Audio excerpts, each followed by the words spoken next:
Dios creó al hombre a la imagen suya, a imagen de Dios lo creó, varón y hembra los creó.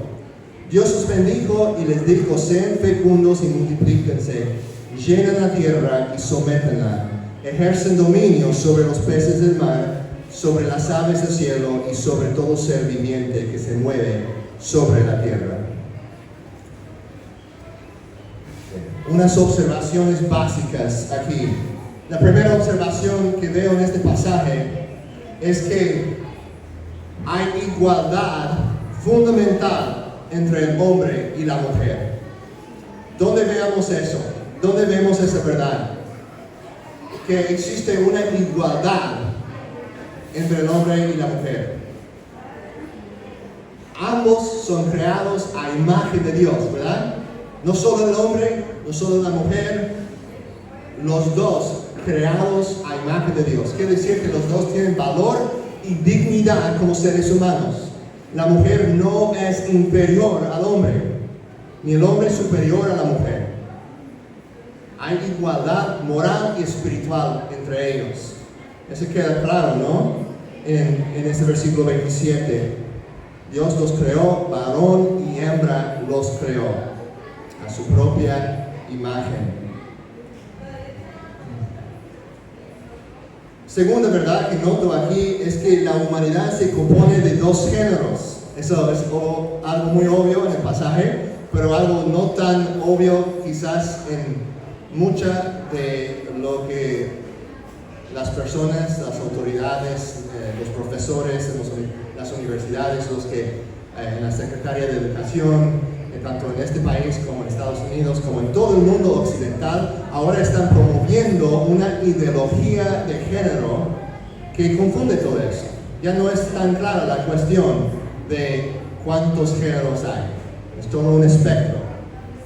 Pero aquí claramente vemos que en la creación de Dios hay varón y hembra. No habla de otro género, no habla de ninguna variedad distinta. Varón y hembra, se compone de dos géneros.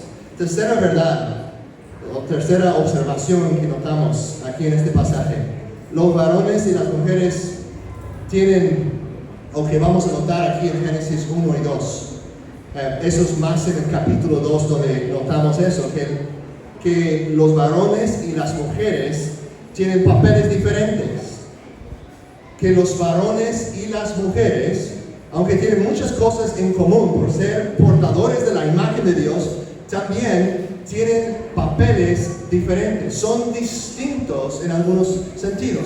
Una de las mentiras que también están entrando en la iglesia es que decir que existe, si tú dices que existe diferencia entre hombre y mujer, ya estás negando la igualdad moral entre el hombre y la mujer.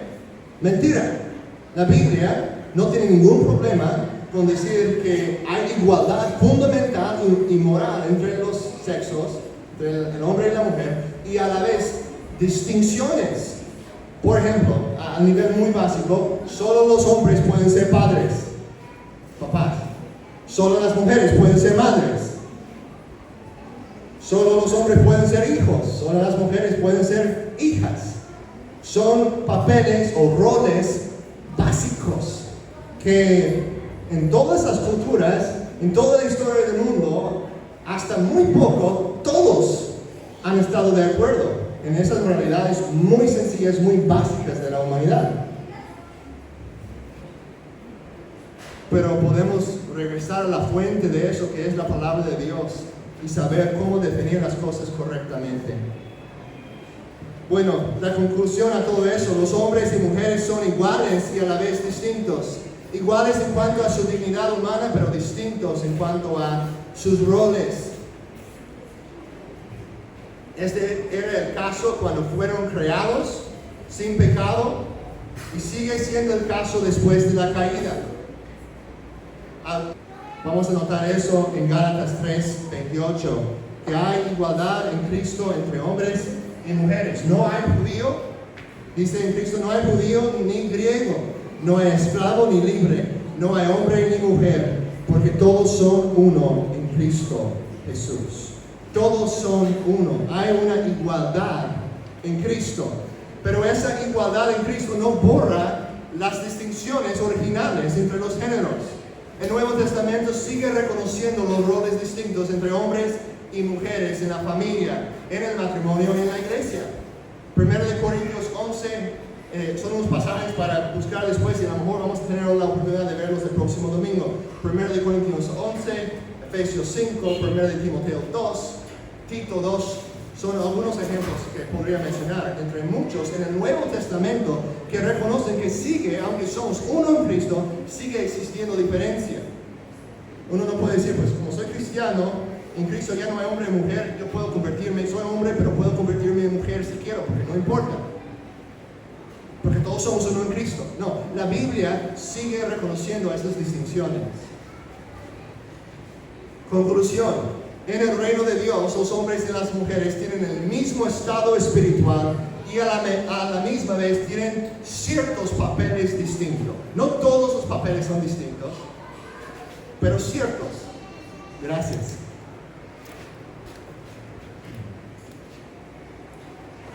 Entonces, eso nos conduce hacia el tema central, que es ¿por qué son importantes esas distinciones? ¿Por qué Dios lo hizo así? Porque Dios en su sabiduría, no vayas a pensar que Dios dijo, pues, ¿cómo sería si hago los seres humanos y hago uno como varón y otro como hembra? Vamos a ver cómo funciona. Tengo ganas de tener un experimento. ¿Crees que Dios funciona así? ¿Que Dios es así? ¿Que Dios solo hace las cosas arbitrariamente? No, Dios es un Dios de propósito. Si Él lo hizo así, ha de tener una buena razón. Entonces, antes de llegar a eso y llegar a las preguntas de qué significa ser mujer y qué significa ser hombre, lo que vamos a ver el próximo domingo, quiero aclarar unas 3 cosas. La primera cosa muy importante para aclarar hoy en día es esto. El diseño de Dios para el hombre y la mujer es bueno y es hermoso. Es bueno y es hermoso. El Creador bondadoso mira todo lo que ha creado en Génesis 1. Mira toda su creación en el fin del 6º día. ¿Y qué dice sobre su creación? Que era bueno de gran manera, ¿no? Vio todo lo que había creado y dijo que esto es muy bueno, es excelente. ¿Eso excluye el varón y hembra, la distinción entre los géneros? No, incluye esa distinción básica. Entonces, todo el diseño de Dios es hermoso. El género, los profesores en las universidades de hoy están diciendo que el género es un constructo de la sociedad. ¿Han oído eso? Es algo que solo se basa en la cultura. No es un constructo de la sociedad, hermanos y hermanas. El género es un constructo divino. Es una idea divina, es algo que Dios hizo desde el principio. Y es un diseño bueno. Si sientes una falta de satisfacción con tu género, la solución no es tratar de cambiarlo. La solución se encuentra en abrazar la verdad de Dios y hallar tu significado, hallar tu satisfacción en Cristo, en tu identidad en Él, donde no hay hombre ni mujer, todos son uno en Cristo. Y uno puede vivir una vida feliz reconociendo que su identidad no se basa en cómo se siente. No puede decir, pues yo siento que yo soy una mujer asiática. Y por sentirlo tienes que tratarme así, ¿verdad? Eso no, los sentimientos no determinan lo que eres. Es Dios que determina eso. Y es su palabra que puede liberarte de esos sentimientos negativos que realmente oprimen a las personas. He visto, y hablo directamente de esas cosas, y a lo mejor no lo han mirado tanto aquí en Puerto Escondido como está pasando ahorita en la Ciudad de México, cosas tremendas en cuanto a todo eso. Estados Unidos ya por mucho tiempo y mucho de la ideología de género viene de allá, de personas muy influyentes que quieren promover eso en toda Latinoamérica, que ofrecen, de lo que yo he entendido, se escucha como conspiración, una teoría de conspiración, pero he escuchado unas fuentes confiables de que hay mucho dinero tras esa ideología de género que están promoviendo en las universidades aquí en Latinoamérica. Pero yo hablo directamente de esas cosas, les voy a compartir una historia. Conozco en Estados Unidos, cerca de la ciudad donde yo estuve pastoreando durante los varios últimos años, una ciudad cerca había un ministerio de jóvenes, era de universidad, como un ministerio para los alumnos de la universidad, de varias universidades en esa área. Y llegó un muchacho, un hombre, un joven, a ese grupo, pero que se vestía como mujer, y su deseo era convertirse en una mujer. Y llegó, y los cristianos de ese grupo, por no querer ofenderlo, lo aceptaban, lo abrazaban como uno de ellos, y él decía ser cristiano y todo, y no le decían nada, porque tenían miedo de ofenderlo. Y él seguía así, empeorando en su condición, ya tomando los medicamentos de hormonas y todo para cambiarse físicamente. Y yo escuché a algunos decir, pues qué bonito, ¿no? Que los hermanos ahí no lo están condenando, que no lo están como confrontando, que lo están aceptando como es. Aunque obviamente no, yo sabía que nadie ahí estaba, los líderes no estaban de acuerdo con eso, pero no querían decirle nada. Ese muchacho llegó un tiempo después a una iglesia en este mismo pueblo, en esta misma ciudad, y el pastor después del servicio se juntó con él y le dijo con mucho amor y con mucha gentileza, le dijo, ¿sabes qué?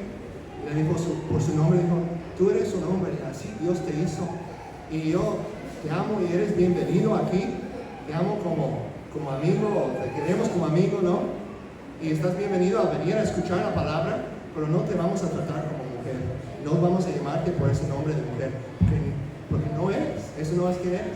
Y al escuchar eso, los líderes de ese grupo universitario estaban como, ay, híjole, no lo van a espantar ahora, ya no va a venir, lo ofendieron. Como qué cruel hablarle de esa manera, ¿no? Decir que no te vamos a decir, vamos a decir ella en vez de él, con ese muchacho. Pero ¿sabes qué? Ese muchacho, yo no sé, no he escuchado, no he tenido una noticia actual de él, pero por lo menos en ese tiempo él se arrepintió por lo que le dijo el pastor. Dijo, ya no voy a actuar como mujer, ya voy a regresar a decir que soy hombre, porque así es como Dios me hizo. Dios usó la valentía de ese pastor para confrontar el pecado de una manera amorosa. No le gritó, no dijo, vete de aquí, no eres bienvenido. No, le habló con amor, pero le dijo la verdad, algo que los líderes del otro grupo no le habían dicho, que no le querían decir. Entonces, y personas que yo conozco que han salido de eso, ahora están encontrando felicidad. No quiere decir que no tienen luchas, pero están encontrando felicidad en reconocer que yo puedo vivir conforme al diseño de Dios. Y a lo mejor va a haber luchas, pero esas luchas me van a ayudar a crecer, a depender más de Cristo. Segunda cosa, ya entré en eso un poco, pero este tema obviamente es sumamente importante en nuestro día, porque el ataque contra el diseño bíblico de la masculinidad y de la feminidad se está intensificando. Ahora, una clarificación muy importante: no estoy aquí para defender toda la cultura tradicional. No estoy aquí para decir que todo de la tradicional, como era antes, que eso es lo correcto, y como es hoy, todo es malo. No todo está malo hoy, y no todo es bueno del pasado. Siempre ha existido el pecado. Las mentiras de Satanás han estado desde que Eva comió del fruto en el huerto. No estoy aquí para defender ninguna, ni el pasado, ni el futuro, ni el presente, sino para tratar de comunicar y promover lo que dice la palabra de Dios. Quiero para que tengamos algo de contexto, quiero notar dos aspectos buenos de la cultura tradicional y dos aspectos negativos. Dos aspectos buenos. Y cuando me refiero a la cultura tradicional, estoy hablando de los últimos 100, 200 años. En las Américas, desde que los españoles llegaron, desde que los ingleses llegaron a Estados Unidos, más o menos ese tiempo, los últimos 300 años de influencia del occidente en nuestras culturas. Y no estoy diciendo que la cultura aquí es exactamente idéntica a la de Estados Unidos, hay obviamente diferencias, pero en cuanto a los valores tradicionales, hay una influencia, aún por el catolicismo romano, hay una influencia de la Biblia, pero a la vez hay otras distorsiones. Entonces, dos cosas positivas de la cultura tradicional. Típicamente ha mantenido una distinción muy clara entre los géneros. Los hombres, por ejemplo, se visten como hombres, las mujeres como mujeres. Es muy obvio, notar quién es quién. Es algo que pienso que es positivo de la cultura tradicional. También la cultura tradicional tiene una estructura familiar más sana para criar a los hijos. Hay más estabilidad de la familia, menos divorcio. Esas son cosas positivas. Sí puede existir abuso, pero cuando lo comparamos con lo que vemos hoy, con toda la fragmentación de la familia, es algo muy, muy positivo. Ahora, dos aspectos negativos, no bíblicos, en otras palabras. El uno muy obvio es el machismo. El machismo. Una actitud antibíblica que desprecia a la mujer y la trata como si fuera una esclava de poca inteligencia. El cristianismo bíblico siempre se opone al machismo y lo denuncia como pecado. El machismo es realmente una distorsión de la masculinidad bíblica. Es una distorsión de la verdadera masculinidad. Es una masculinidad falsa, en otras palabras. Y es un malentendido y perversión de la doctrina bíblica de la sumisión de la esposa a su marido. ¿Se me explico? Es una perversión de la doctrina de Efesios 5 que la mujer debe someterse a su propio marido. Un abuso y una distorsión de esa enseñanza se convierte en el machismo. También otro aspecto negativo de la cultura tradicional, que en varias culturas tradicionales se han limitado las oportunidades a las mujeres para estudiar y tener carrera profesional.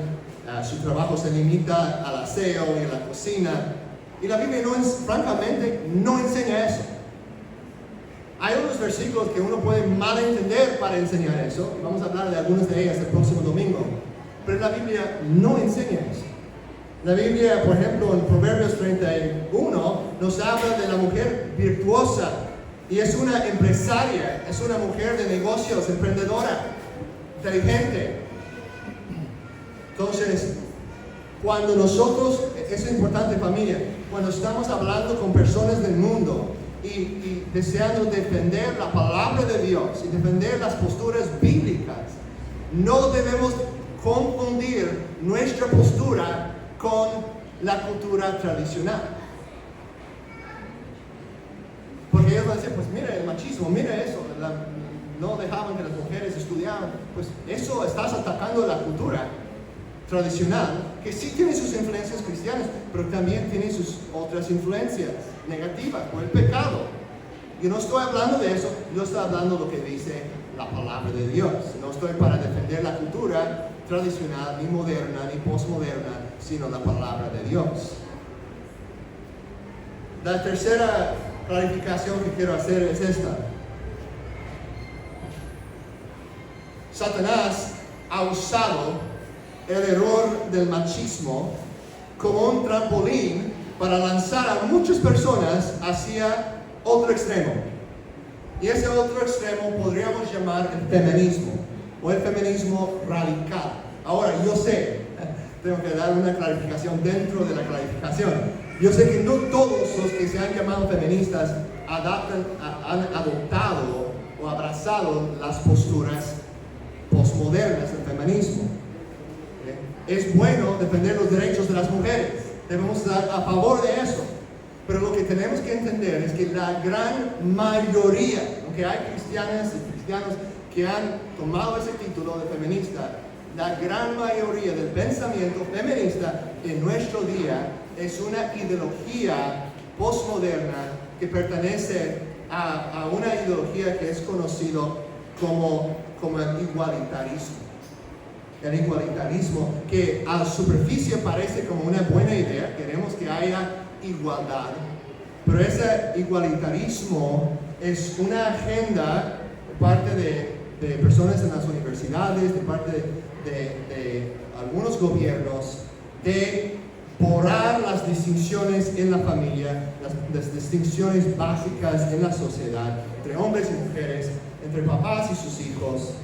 Por ejemplo, los más radicales dentro de ese movimiento creen que el niño no debe estar bajo la autoridad de sus papás, ¿verdad? Y ellos señalan hacia ciertos abusos como pueden ser, pues hay niños que básicamente son tratados como esclavos, trabajando desde los 3 años, y señalan hacia esos abusos para postular sus ideas de que los niños deben tener derechos, hasta derechos que son iguales a sus papás. El papá no puede decir, yo quiero enviarle a esta escuela, no, el niño tiene que tomar las decisiones propias, que es algo otra vez que contradice claramente lo que dice la Biblia. La Biblia nos enseña claramente que hijos obedezcan ¿a quién? A sus padres en el Señor, no en todas esas cosas, no cuando te dicen pecar, no cuando te envían a robar de la tienda, no, pero obedézcanos en el Señor. En otras palabras, siempre y cuando es conforme a la palabra de Dios, no contradice lo que Dios dice. Entonces, ese movimiento del igualitarismo, en inglés el egalitarian, es conocido como la ideología de egalitarianism o igualitarismo en español, quiere borrar o por lo menos confundir las distinciones entre los géneros. Esta ideología y mucho del feminismo moderno está masculinizando a las chicas y feminizando a los chicos. Eso es un intento de borrar y confundir esas distinciones divinas. En nombre de igualdad promueven la ideología de género, trayendo confusión y en realidad desigualdad. Por ejemplo, un ejemplo breve. Bajo estas teorías, como los están desarrollando en Estados Unidos, no sé si ha llegado a este punto acá aún, pero ya viene, porque todo lo que está allá está también influenciando aquí.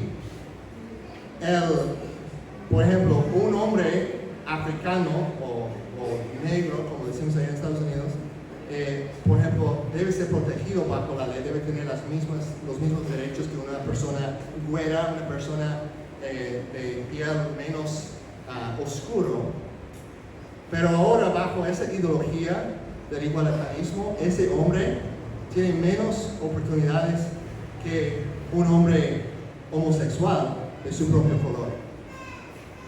Y tiene menos oportunidades, o sea, ellos están promoviendo eso para que la persona que tenga más oportunidad es la persona la persona que ha recibido más discriminación en la sociedad. Entonces, si eres homosexual, y eres mujer, y eres lesbiana, y eres pobre, entonces tú ganas contra todos en cuanto a las oportunidades bajo ese sistema. Entonces, ya no es igualdad, es discriminación contra otros grupos de personas que históricamente no han experimentado la discriminación, tanto como ellos, supuestamente. Entonces es como resolver una discriminación con otra discriminación.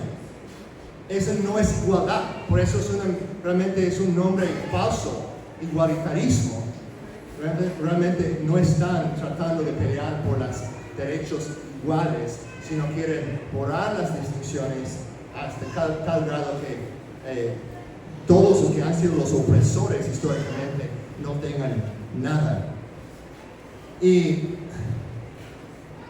Ahora, yo estoy hablando de ellos, ¿no? Mencioné profesores en las universidades, mencioné ciertos políticos. Dicen, Natán, tienes mucho miedo, ¿no? De esas personas, de ellos, ¿no? No los vas a nombrar, pero de ellos, ¿no? Se escucha como un ataque de unas personas invisibles. Y voy a decir que en algún sentido, no tengo miedo, pero en un sentido sí es un ataque invisible.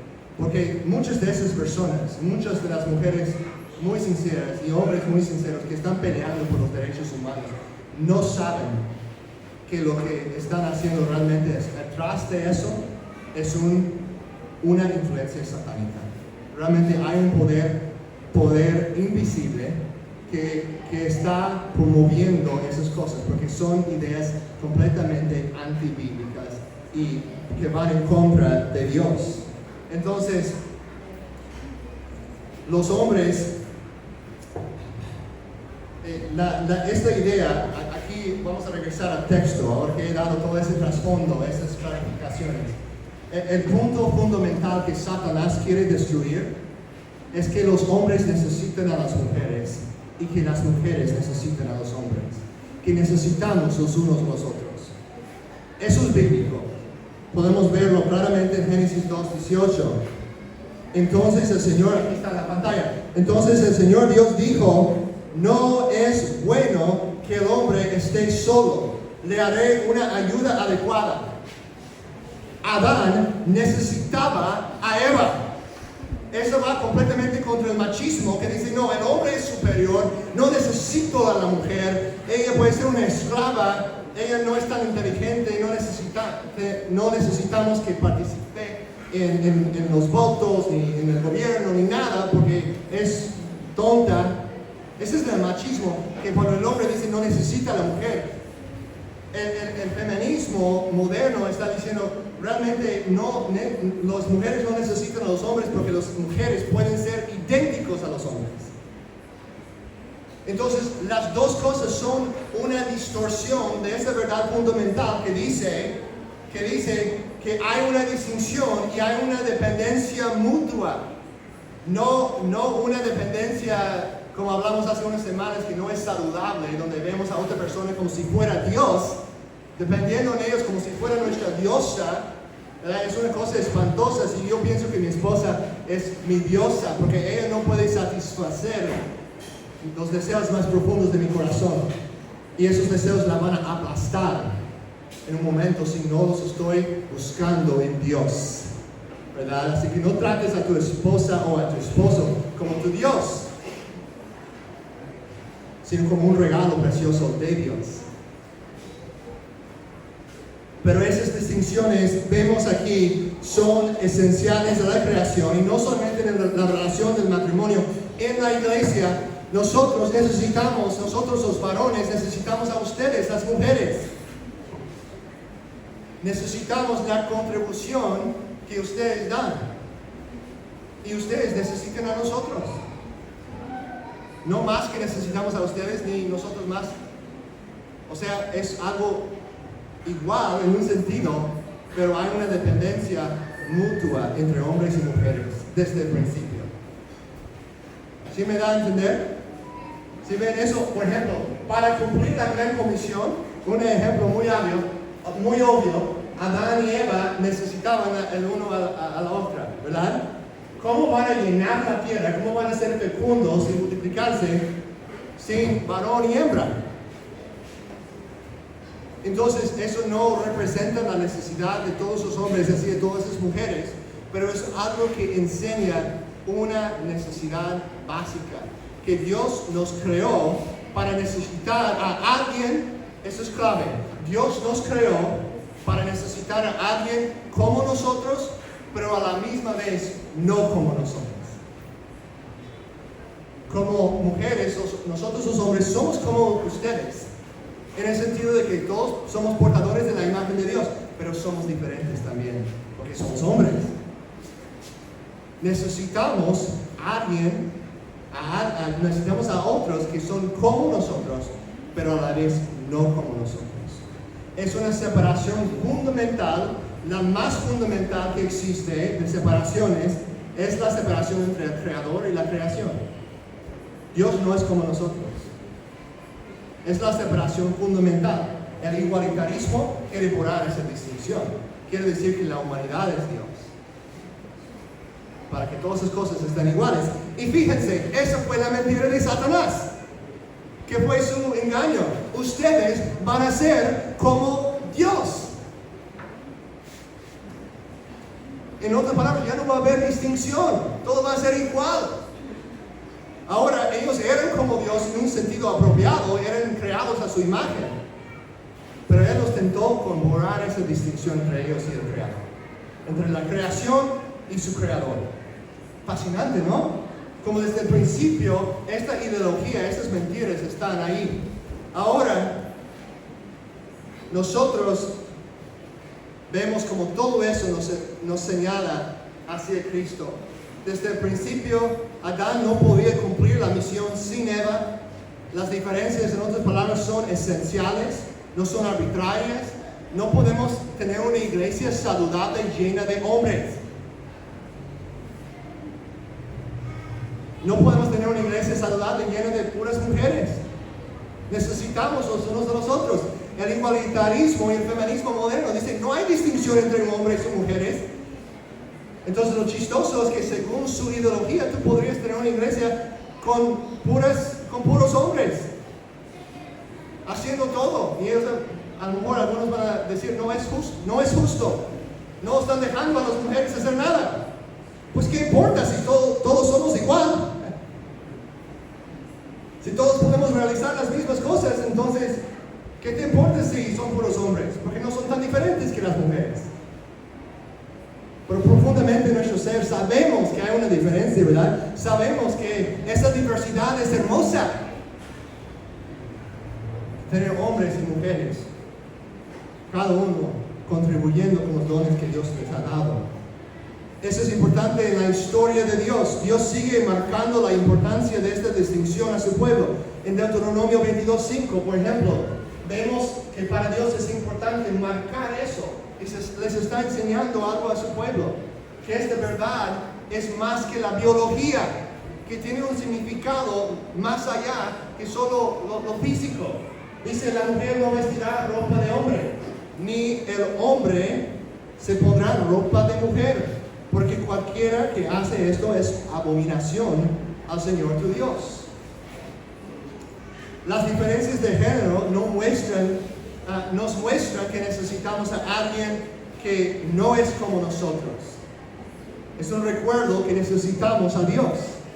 Cuando yo veo a las mujeres y me doy cuenta que son diferentes que yo, que tienen cosas que pueden hacer que yo no puedo hacer, eso me recuerda que hay un Dios que es mi creador, que yo necesito a Él también.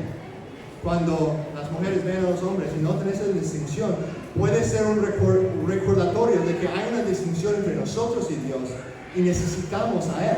Necesitamos a alguien que no es como nosotros. Pero la otra parte es esta. También necesitamos a alguien que esa persona sea como nosotros. Las dos cosas, que sea como nosotros y a la vez no como nosotros. ¿De quién nos recuerda eso?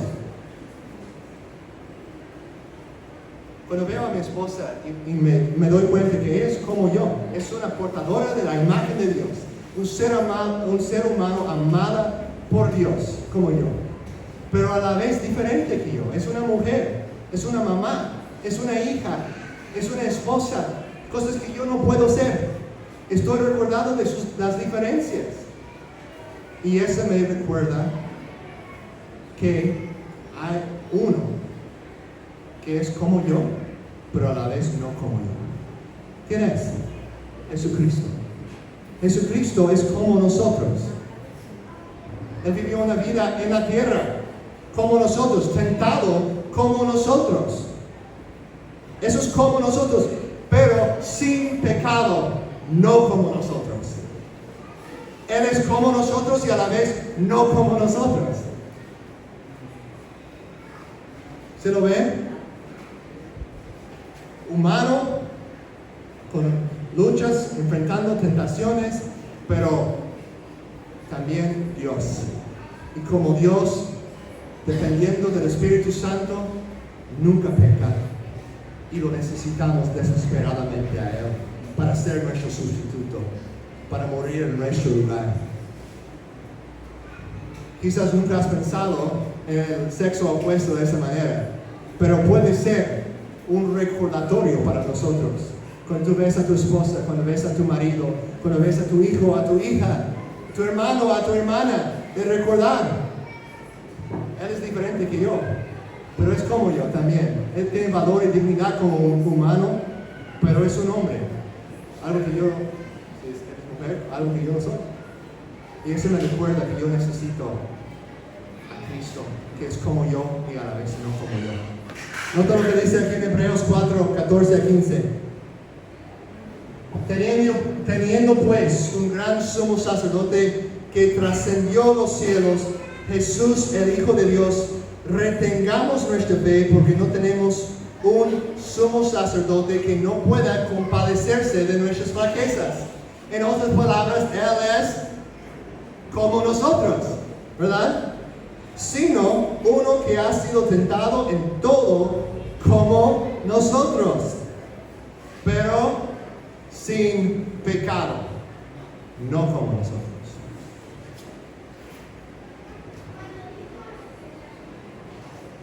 Hermano, hermana, amigo, amiga, necesitamos a Cristo. Necesitamos desesperadamente a alguien que sea como nosotros, que pueda vivir una vida en nuestro lugar, vivir la vida perfecta que jamás hubiéramos podido vivir.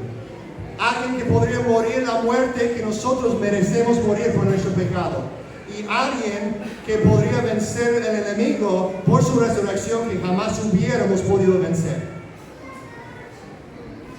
Por nuestro pecado desesperadamente necesitamos a Cristo. Y que sea un ser humano como nosotros para que pueda ser nuestro representante.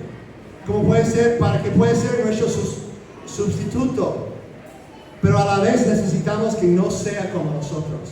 Yo no puedo pagar por el pecado de Santiago, porque igual como Santiago soy pecador. La hermana Soco no puede pagar por el pecado de Eli, porque igual es pecadora. El ser humano puede tomar su lugar en ese sentido, pero no puede pagar porque también le debe el mismo precio. Tiene la misma deuda. Yo tengo la misma deuda que ustedes. Es como, por ejemplo, si fuéramos aquí a la playa, aquí abajo a la bahía principal, y yo dijera, vamos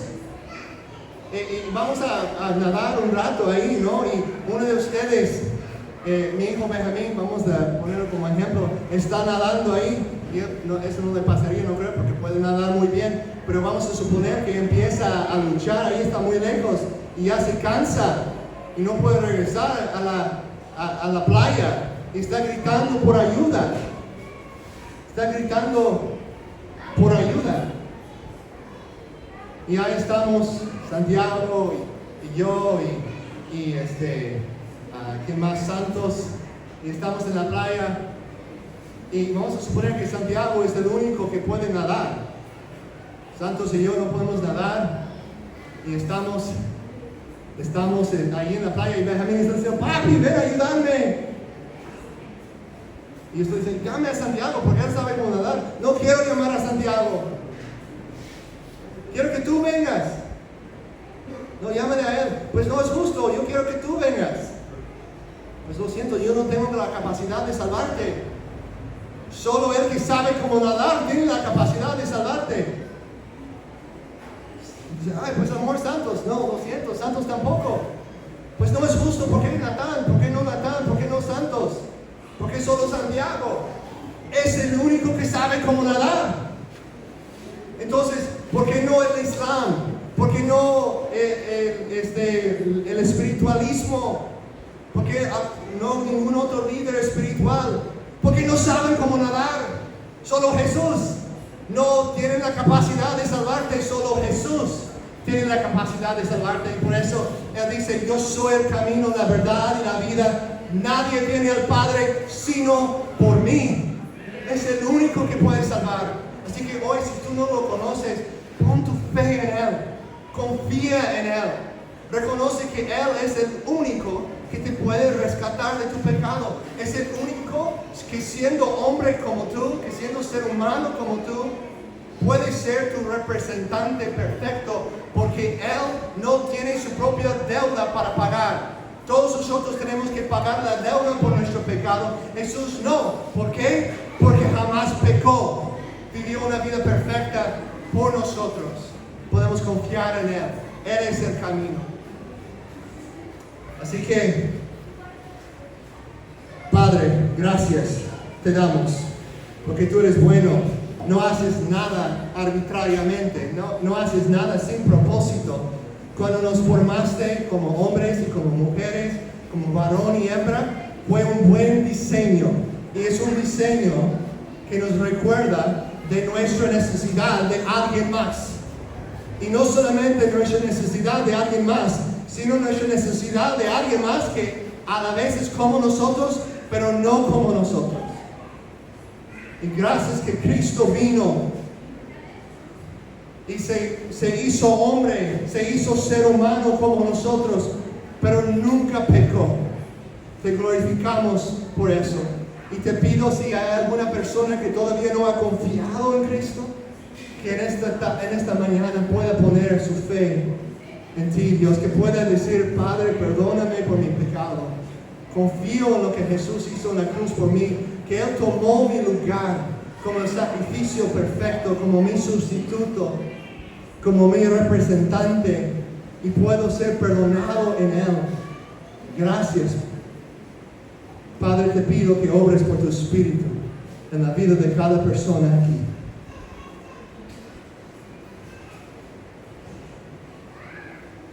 Gracias que tú estás obrando, Dios. Gracias por tu Espíritu Santo. Cambia nuestros corazones. Guíanos hacia tu Hijo Jesús y su gloria. En el nombre de Jesús. Amén. Amén.